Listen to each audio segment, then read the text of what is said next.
In recent years, the digital video monopoly YouTube, which is part of the digital search monopoly Google, has been accused of trying to silence conservative viewpoints. Hi, I'm Danny Duchamp. Welcome to my shitty Honda Fit.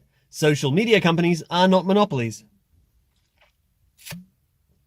Yeah, there's probably already a bunch of people trying to reference the "at least it's not the Gooberment" meme in the comments below. But hear me out. Social media companies are not monopolies. I'm not saying that there is no issue with the current behavior of social media giants, and I'm not saying that the social media space isn't one that tends to favor a status quo of one or two large companies as opposed to many small ones. I mean, of course, it does favor that. But what I am saying is that they're not monopolies. I'm not saying that there is no free speech issue with the way that social media companies are behaving. I'm not saying that there is nothing that we should be angry at social media companies about. But I am saying that they are not monopolies. Because they're not. I mean, that word has a definition. It has at least a few definitions, and none of them apply to social media, especially not right now. A lot of people will say that Facebook and Twitter are social media monopolies. Facebook and Twitter are social media competitors. If monopoly is defined to mean one company controlling an entire market, then Facebook and Twitter being competitors is proof instantly that there is not a monopoly. They compete. Right, Facebook existed, Twitter came along and started to exist at the same time as Facebook and took away some of the attention people were paying to Facebook and took away some of that attention and gave it to Twitter. Right, that is competition. If Twitter starts doing a lot better than Facebook in some area, then people are going to move more towards Twitter and use Twitter more. If Facebook does something really attractive and says, look over here, we've got this great new feature or something like that, people will move away from Twitter and towards Facebook. That is competition. That is the exact thing that a monopoly is defined as avoiding. Now, maybe you've got a more nuanced view of what competition is, or a more nuanced view of what a monopoly is, and you're going to say, well, no, a monopoly or a duopoly or some kind of control on the market can still exist even if there are multiple firms. And that happens when a firm doesn't lose market share by degrading their product because they have a network effect built in, and so they're not going to lose any users. That also doesn't exist. The very fact that there are alternative media, social media companies springing up like Gab.ai, like Minds.com, search giants, competitors like DuckDuckGo and Search with the X instead of the... It's a terrible name and they still get somewhere. These giant tech companies, and specifically the social media companies, have a lot of competition, and when they start fucking up and they start doing things that we don't agree with, competitors spring up to compete with them. Now, it is true that it is very difficult to unseat a social media giant. It was very difficult for Facebook to unseat MySpace, and it was very difficult for Twitter to eke out some portion of Facebook's market share. But it still happened. It still happened because these companies are not monopolies. All that being said, I totally agree that there is an issue because these social media companies, something that I'm sure you've all been thinking about as I've been talking, saying that there's still this issue, these social media companies have a very prominent place in society, in global society, and they are using that prominent place to quieten or sometimes silence certain views and promote others. And that this isn't fair, right? This is something that's going to have a negative effect on the free and open marketplace of ideas. You know, the social media companies are going to be the gatekeepers of ideas, and anything they get wrong, they will enforce on the rest of society, and the rest of society will get that wrong too. And I think that that is an issue. I think we should be honest about the limited effect that they can actually have in that sense. As we said before, the amount they have currently screwed up, the amount that they have currently done things that their consumers don't like, aka censoring people, has paved the way for competing social media networks to pop up and start gaining some, not enormous quantities, not the majority, but some of their market share, right? Gab has taken some of Twitter's market share. Yes, Minds has taken some of Facebook's market share. Okay, so there are competitors, and Twitter and Facebook doing something wrong are bringing some people over. So it does show that there is a limit to how much they can negatively affect the open exchange of ideas before people start to get pissed off with them, right? Before people start to say, well, I signed up to the service for the marketplace of ideas. You're not providing the service I wanted. I'm going somewhere else. But there is a network effect. There is the effect that, if you have a lot of people on your platform, you necessarily have an advantage because, well, social media, the whole point is that you can connect with other people. If you've got a lot of people, then there's a lot of inertia to that business. And I totally get that. So they can do a lot of things wrong. They can exert a lot of social pressure that costs their business model, makes them a worse product, doesn't provide the free and open marketplace of ideas that people want. But nonetheless, they can weather that damage and it won't affect them too badly, right? They can absolutely manage to do that and stay afloat. So that is a problem. But keep in mind, there are also positive effects of this. Let's not forget the Streisand effect. Sure, when your content gets pulled from prominent social media sources, that does negatively affect the ability of your message to reach many people. But the fact that it is censored means that a lot of people will be intrigued. A lot of people will want to see this thing that they're not supposed to see, and therefore will go and seek out your content. It was named after Barbara Streisand when she tried to pull a picture of her house off the internet, and it just ensured that everyone saw it.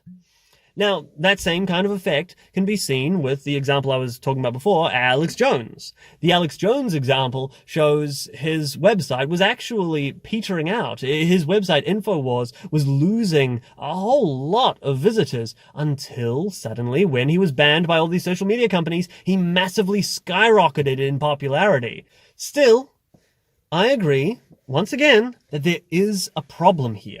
I'm not saying that there's no problem. I'm just trying to put the problem into a bit of perspective here. Let's not talk about this like it's the end of the world, that this is like anything like the government coming after us and shutting down our freedom of speech. These companies cannot stop us from speaking. They can only stop us from speaking on their platforms. But that is an issue. I totally agree, right? We want a free and open exchange of ideas, especially on the most prominent platforms in the world. So, what solutions have people proposed in order to fix this problem? I want to go through a few of them. So here we go. Solution number 1. Regulate social media. What Silicon Valley has just realized is that they have almost exclusive power of arbitration. That's way too much power for a bunch of private companies to have. I'm sorry. It's just too much. There are regulations that can be applied to these companies that will limit their power, but will not also act as a barrier to entry for smaller social media companies that want to be up-and-comers and compete in the market. A lot of these regulations won't require any money. They'll just not allow them to make certain decisions against the users of the platforms upon which these people are relying. This is a horrible idea, and to see why, you needn't look any further than the history of regulation.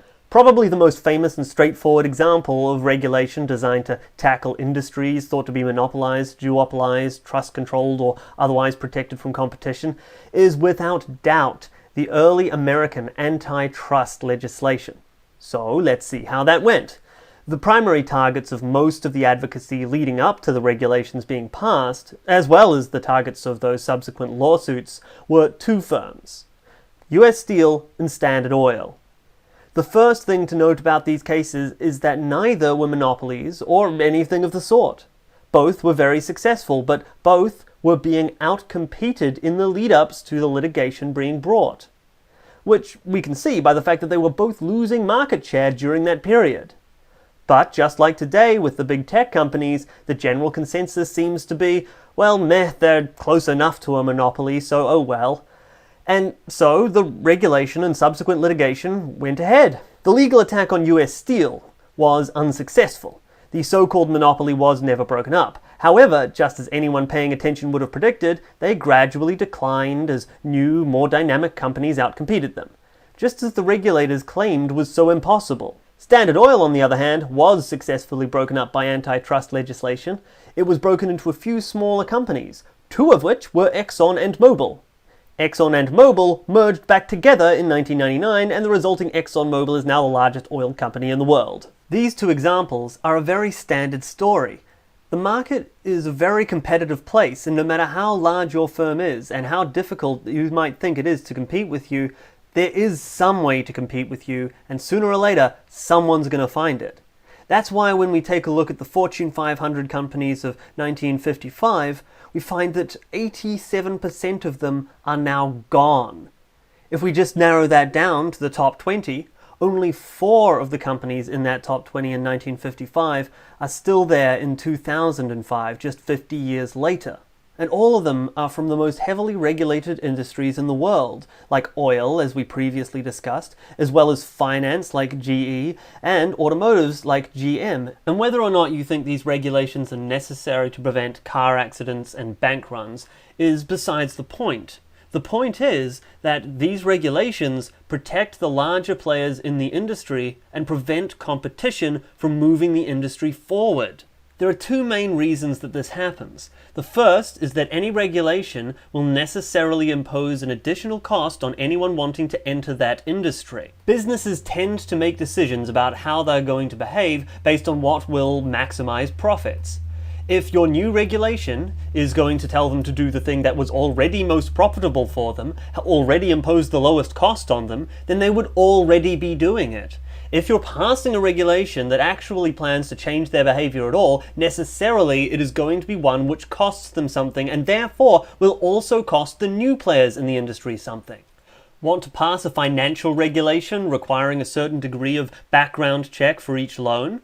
Okay, that's fine, but now anyone who wants to enter that field and perhaps has a way of doing business where they would not perform such a background check yet still make a profit is going to be blocked out of that market. That is one competitor that you have saved the main players in the industry from having to compete with. Also, you can never be sure that the regulation that you've placed on this industry hasn't ruled out the exact thing that some new upstart company would have used to unseat the dominant players in the market. For example, Elon Musk from Tesla has talked before about he wants to replace the wing mirror system on cars with a camera system, which could remove all of the blind spots and make the car more aerodynamic and therefore fuel efficient. However, regulations say that he's not allowed to do that. All cars have to come standard with a mirror system. To bring it back to the topic at hand, how do you know that the reason that social media is censoring so many right-wingers isn't simply that there is a market demand for a social media platform free of right-wing views? Given the number of people who are very upset about right-wing views at the moment, that would seem rather plausible. Perhaps the very thing that would be a counterbalance to that would be a new social media company starting up that instead censors left-wing views. You may not think that this is ideal, having the views split between these 2 platforms, but that could be an amicable and workable solution that's better than what we have now, and your attempt at regulation, assuming that it actually does manage to prevent censorship, is going to also prevent this solution. But perhaps you think, like everyone always does, that you have the perfect set of regulations that aren't going to cost new players in the industry anything, that aren't going to prevent any competition, and are still going to manage to prevent whatever behavior that you're against from occurring. Well, that brings me to the second reason that regulation tends to help the larger players in an industry as opposed to their potential competition, and that is regulatory capture. This is the most important point, and it's really quite simple. If you're going to establish some kind of standard about what can be censored on social media, then you're going to have to use some kind of political process to draw the lines around what those things are. Presumably you don't want anything to be allowed on social media. You don't want there to be death threats. You don't want there to be child porn. You don't want ISIS to be able to do recruiting. But you would like certain conservatives to be able to present their views. Exactly how clear and credible does a death threat need to be before that is allowed to be removed from a social media platform? Exactly how connected with how terroristic of an organization does any support or communication of any kind need to be before we will allow that communication to be removed from social media? Given that all groups and ideologies can be violent to some degree, there will be some that'll be clear cases, but others that will be blurry lines. I'm not saying that there's no good way to draw these lines. I'm saying that a complex political process is going to have to be undergone in order to find where we're going to draw them. And that is where regulatory capture comes in. All new regulation is supported by the public and by the politicians with the intention of reining in some of the big players in the industry and preventing them from engaging in certain practices that those people deem to be harmful. However, the people with the most interest in affecting that process of determining what those regulations are the large players in the industry. As soon as the process to regulate social media comes into the political sphere in a serious way, Facebook and Twitter and all of the rest will instantly be spending enormous amounts of money to control exactly what types of regulations are put in place, and they will be the ones they want, not the ones you want. And remember those other two companies, other than the two oil giants, who managed to stick around from 1955 to 2005 in the list of top 20 companies. Those have both been bailed out by the US government. Yeah, I'm sure the people originally passing all of that legislation, bringing those industries under regulatory control, didn't think that that regulation would include bailing those companies out when they saw bankruptcy for their own stupid decisions. But nonetheless, those people originally regulating it didn't get to decide what the regulation would include, because ultimately that regulatory body is going to be controlled by the people with the most incentive to control it. And that is without a doubt the companies it's regulating. The company whose bottom line relies on that regulation once you put it in place. But a lot of people understand this issue. They understand that getting the government to regulate some industry does not improve it. So let's look to some of the people who have acknowledged that, yeah, a regulatory agency is going to screw this up. A government regulating an industry will be bad. But can't we just do something more fundamental and systemic, something simpler? Like, how about an Internet Bill of Rights? All right, everyone. Some people are asking sort of what's the libertarian position on how we rein in the big tech firms? At this point, it's clear that they have to be reined in. They've become a trust. They are abusing users. They're not even really abiding by their own TOS in some cases. In so doing, something has to be done. I thought about it. Why don't we just have an Internet Bill of Rights? You know, something that basically delineates if you are a US firm, if you're based in the United States, which all of these big tech firms are, you will be bound by certain rules, certain understandings with regards to your user base. You have certain responsibilities because you are engaged with the flow of 90% of the world's communication structure. I think this is perfectly acceptable. You don't need direct government regulation. You simply need a Bill of Rights, delineating, yes, people on your platforms. If your platform is hegemonic and monopolistic, you will respect people who have political views that you yourself may totally hate. They should be bound by an Internet Bill of Rights, and the normal judicial process should be employed. Not congressional oversight, not the FEC gets involved. No, the regular court system should get involved if there are violations. Now, this is appealing because the Bill of Rights in the American Constitution, the Bill of Rights is incredibly successful, right, as far as government legislation goes. Like, compared to other government legislation, the Bill of Rights is incredibly successful. It has protected a lot of people in a lot of situations. I can't say enough good about the Bill of Rights for something that is produced by the government.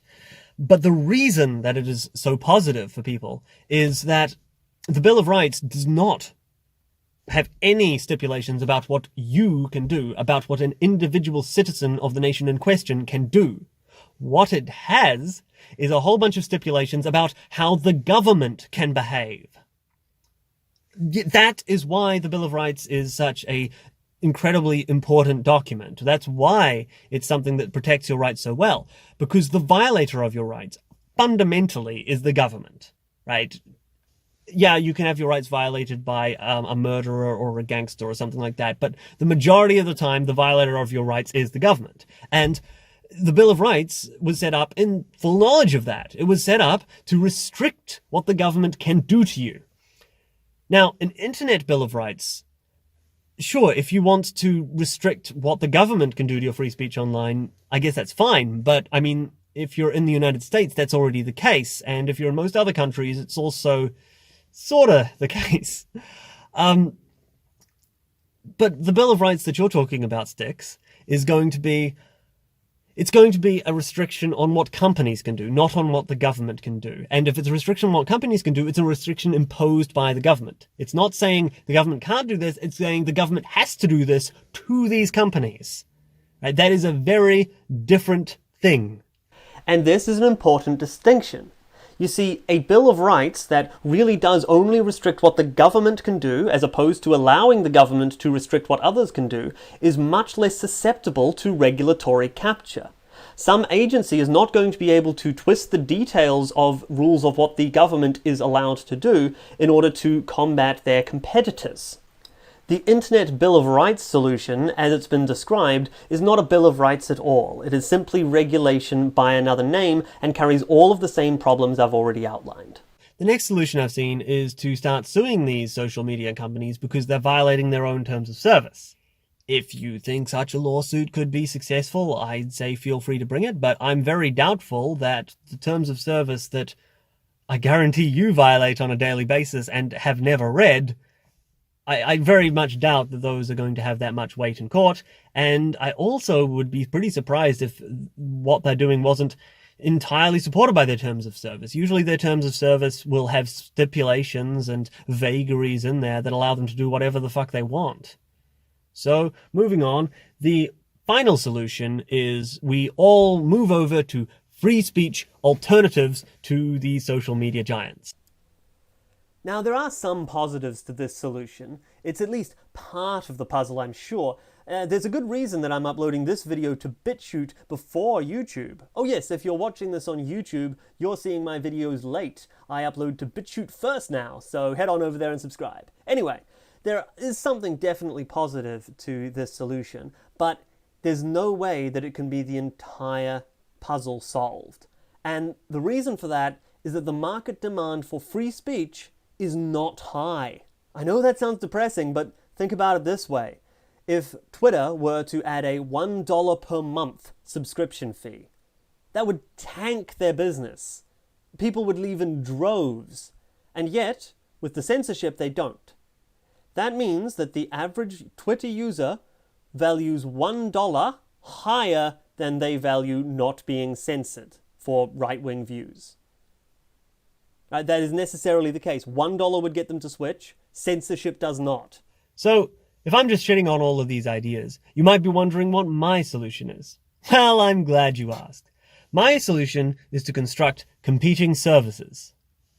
But wait, Denny, isn't that just the same as the last solution you were just disagreeing with? No, it isn't. You see, the attempt to create free speech alternatives to current social media platforms was kind of doomed from the start. I mean, it has some success, of course, and I mean, it may be an element in our attempts to compete with the social media giants, but it's never going to have mainstream appeal.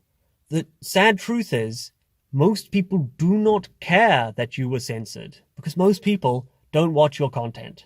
So I'm not talking about the alternatives we have right now, which are just essentially degraded versions of the social media giants. No, I'm talking about real competitors that compete in the same way that Facebook competed with MySpace, by being better.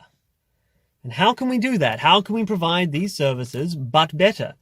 Well, I want to spend the next little while giving a few ideas.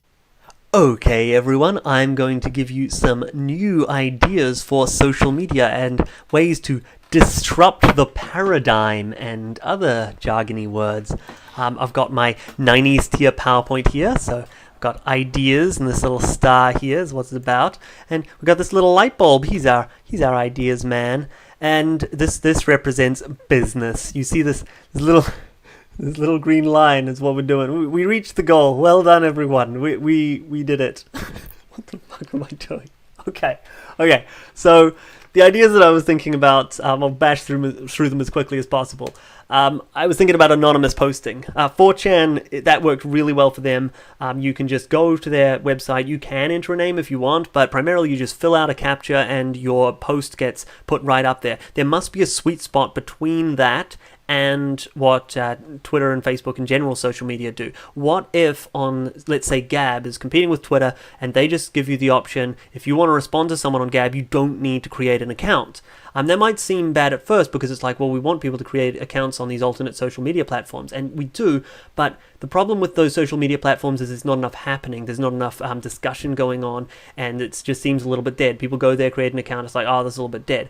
So we need more discussion happening. That's the main thing it's lacking, not people creating accounts, but discussion happening. And I think allowing people to post anonymously, they might anywhere on the web just see a Gab posted. Someone's posted a post on Gab and they will say, hey, I disagree with that, that's bullshit, and they'd be able to just respond anonymously instantly just by filling in a captcha.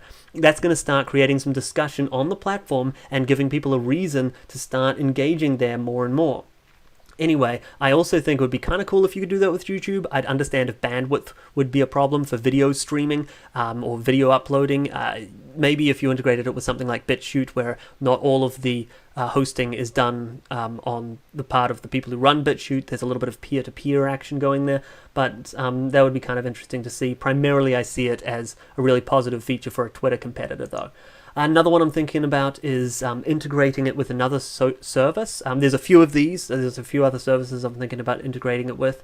What if you had like a news aggregator like Reddit, and there was just a profile that you had like on Facebook, and I mean Reddit has this to some degree, but what if you fleshed out the profile and the messaging services and Reddit and made it sort of a real Facebook competitor? And also in your Reddit competitor, you would also want to make it a little less nerdy, a little less text-based. It would be really flashy with all of the graphics. You know, anytime someone uploads a link, it would pull some graphic from that website. You know, you'd want to make it look a lot cooler than Reddit to get normies on board, like Facebook.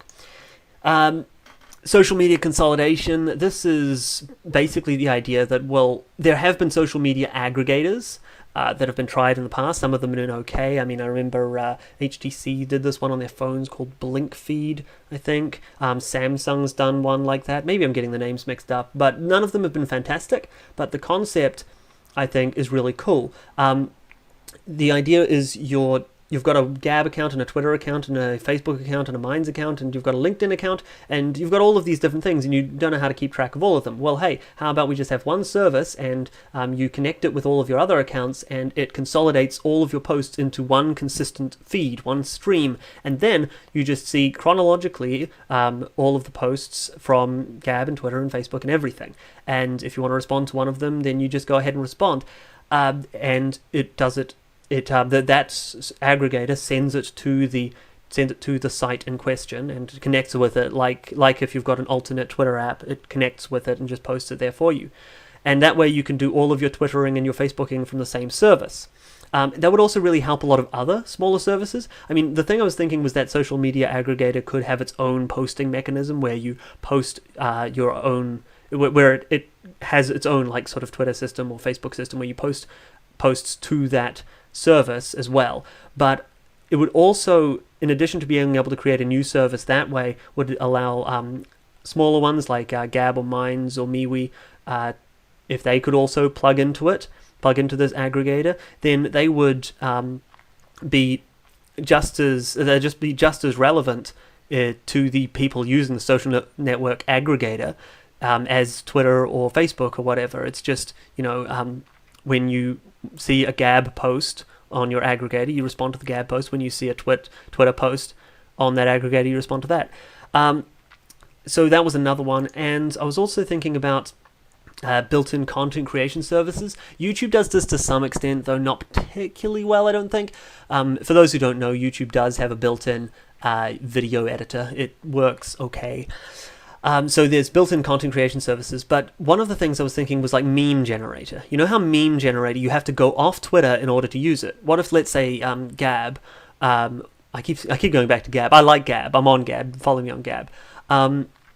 What if Gab had sort of meme generator built into it? You have the option to post an image or a picture, and then another button should be just post a generated meme, and it would allow you to use a whole lot of templates and have a few editing tools.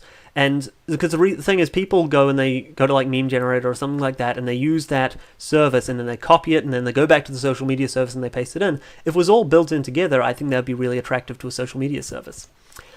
for a social media service, I mean. Literally pay big names to use your service. This one sounds like it wouldn't work, but I've heard that Twitter did something like this in their early days, and I'm thinking maybe if you had some startup capital, you might be able to pay some of the bigger names in some communities to join up. Like, I don't know, you've got some streamers who just like play video games or whatever, and that's a big thing, by the way, for social media. You need to get normies across. You can't just get the weirdos like us who care about free speech, and you need to get all the normies across. They are the people who fill out the service. They're who determines which one is successful. Social media is a normie-focused market. It's different from many others in that way, actually, but it's normie-focused market.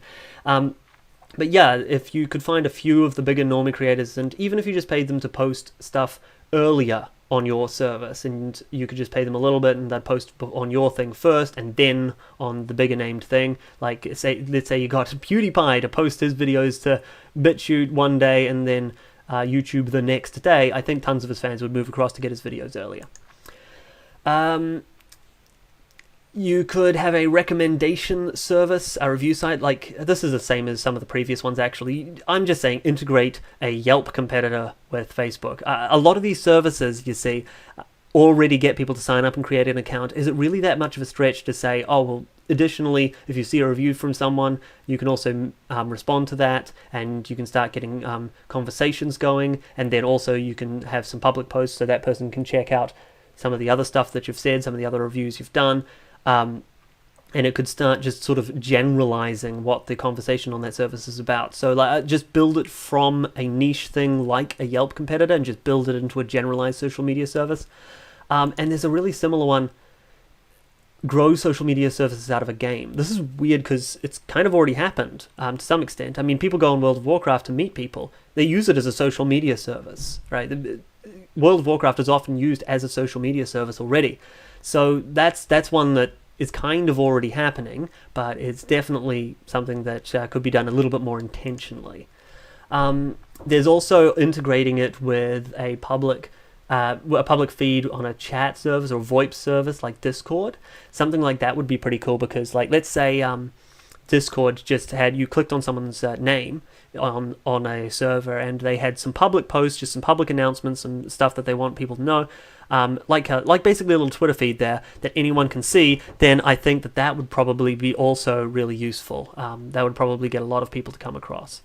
And then finally, I was thinking, why did YouTube get rid of video responses? And I did look it up, and the reason was because they said that most people didn't click them.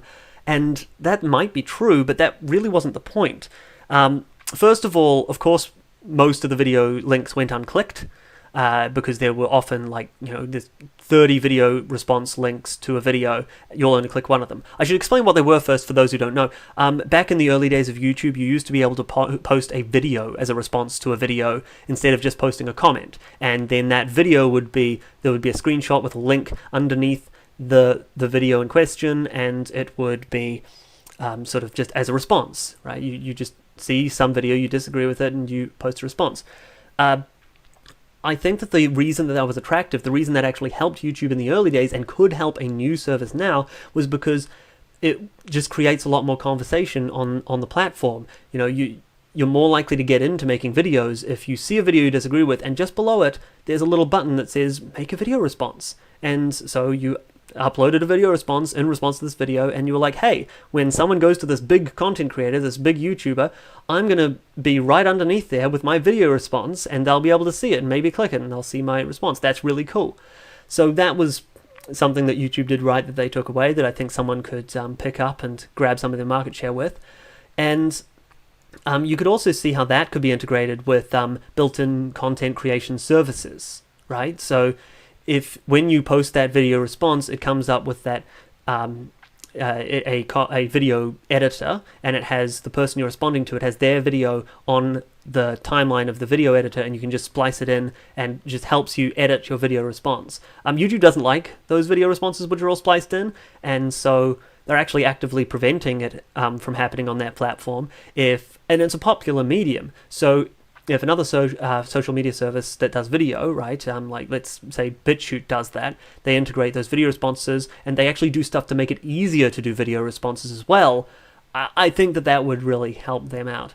So those are some of my ideas. If you have any of your own, go ahead and post them in the comments. I think we need as much conversation about this as possible. I think we need to come up with whatever ideas we can to unseat the current status quo, because you got to admit it's getting stale. I mean, if for no other reason, then goddamn, it's boring to go on Facebook nowadays. I deleted my Facebook, by the way. You should too. It's boring now.